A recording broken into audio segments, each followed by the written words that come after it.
Assalamualaikum warahmatullahi wabarakatuh. Alhamdulillahi rabbil alamin. Allahumma sholli ala sayyidina Muhammadin. Teman dan sahabat semuanya yang dimuliakan oleh Allah Subhanahu wa taala. Kita melanjutkan kajian kita di dalam kitab Fathul Mu'in, masih di dalam perkara syarat-syarat salat yang di dalamnya tercangkup taharah. Qala al-musannifu rahimallahu ta'ala nafa'anallahu bihi wa bi'ulumihi fi darin yamin. Wala tanjusu, dan tidak najis, kullata ma'in, apa dua kulahnya air, walau ihtimalan, sekalipun adanya dua kulah tetapi kemungkinan, sekalipun memungkinkan atau kemungkinan. Jadi saya ulang, wala tanjusu, dan tidak najis, kullata ma'in, apa dua kulahnya air, walau ihtimalan, sekalipun adanya dua kulah itu kemungkinan.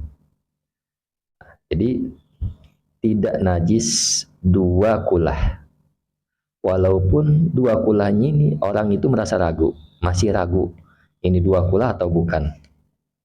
Ka'an syakka, sebagaimana ragu siapa siman, fimain, di dalam air, abalagohuma, apakah balagohuma, sampai apa air, huma, pada dua kulah, amla, ataupun tidak. Nah seperti itu, seperti orang ini ragu apakah air ini dua kulah, sampai dua kulah atau tidak. Kemudian wa in tuyukinat, sekalipun diyakini, qillatuhu, apa sedikitnya air, qablu, sebelum keraguan, bimula qoti najisin, dengan bertemu najis. Jadi saya ulang, tidak najis air dua kulah walau ihtimalan, walaupun ada keraguan. Nah, sebagaimana orang itu ragu di dalam air, apakah air ini mencapai dua kulah atau tidak, seperti itu.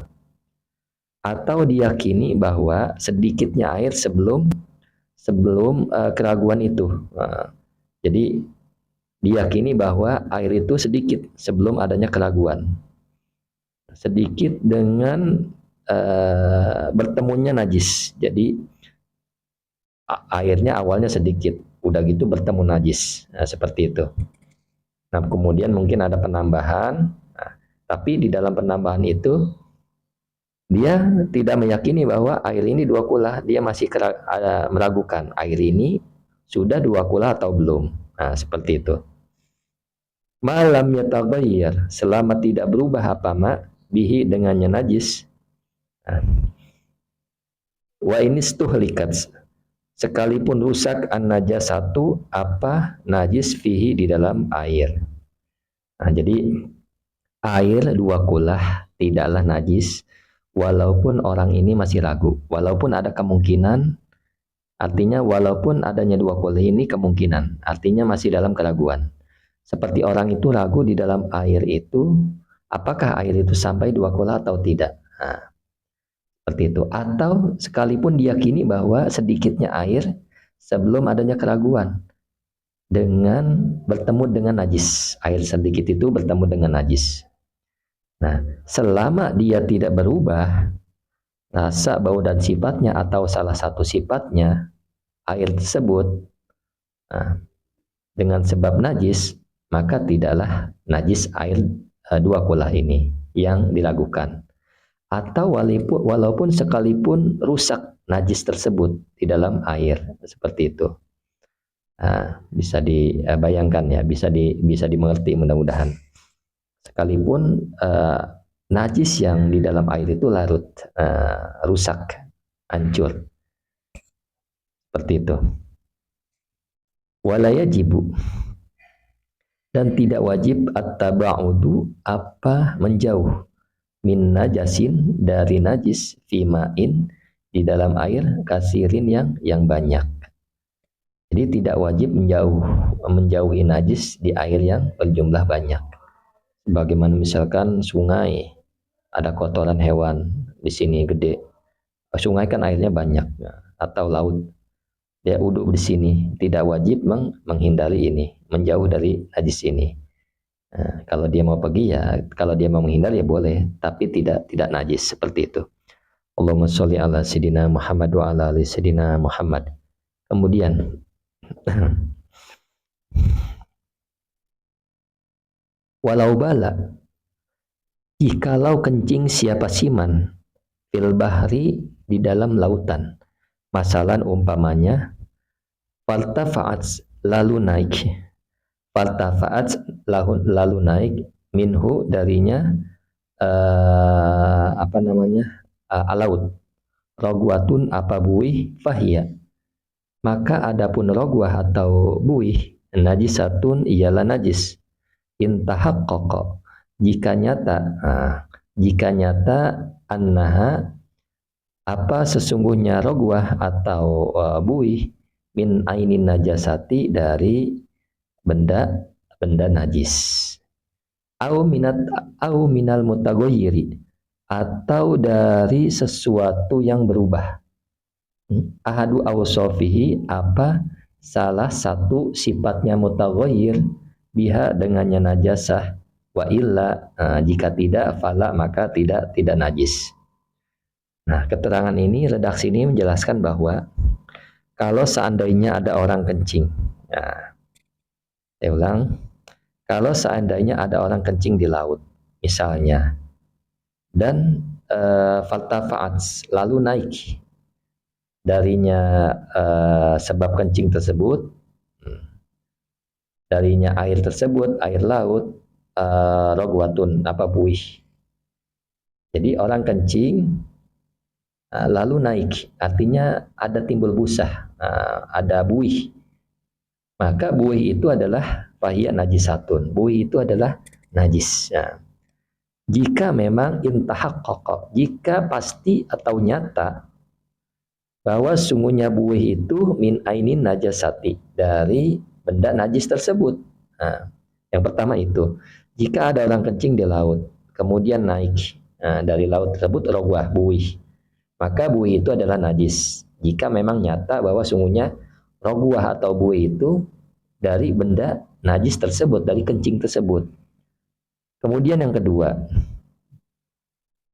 kemudian au minal mutaghayyiri atau dari sesuatu yang berubah, hadu ausofihi apa salah satu sifatnya yang berubah, biha dengannya najis, wa ila fala jika tidak maka tidak najis. Nah yang kedua ini dari air karena pipis tersebut, karena seseorang kencing di dalam laut tersebut, maka dengan sebab pipis atau busahnya itu air tersebut berubah salah satu sifatnya, maka airnya jadi najis seperti itu.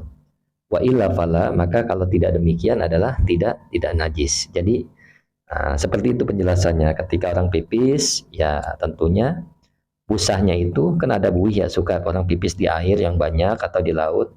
Busahnya itu, pipisnya itu, kalau disebabkan benda najis tersebut, pipis tersebut maka najis. Atau disebabkan dengan air laut, tapi karena pipis itu dia berubah salah satu sifatnya maka adalah najis. Nah, kemudian walau tuh lihat andai kata dimasukkan fihi di dalamnya laut ba'rotun apa kotoran hewan, dilemparkan kotoran hewan di dalam laut, fawaqa'at maka mengenai atau jatuh min ajli tarhi dari sebab dijatuhkan qatrotun apa tetesan ala syai'in atas sesuatu lam tunajishu maka tidak menajiskan apa qatrah atau tetesan hu pada syai'. Nah, redaksi ini menjelaskan bahwa seandainya kotoran hewan itu dilemparkan ke dalam laut, kemudian jatuh kotoran tersebut dan naik, sebab kotoran tersebut dilempar yang terlalu keras, maka naik tetesannya, naik kemudian mengenai sesuatu, maka sesuatu itu, nah, maka tetesan itu yang mengenai sesuatu tidaklah menajiskan, seperti itu. Seperti misalkan di laut, ini sungai yang besar, misalkan ini orang melempar kotoran tek ke dalam air ini. Saking kerasnya lemparan, kemudian tetesannya kembali lagi ke darat. Kena baju si fulan misalkan. Maka tetesan ini tidak menajiskan sesuatu atau baju tersebut. Mudah-mudahan dapat dipahami. Assalamualaikum warahmatullahi wabarakatuh.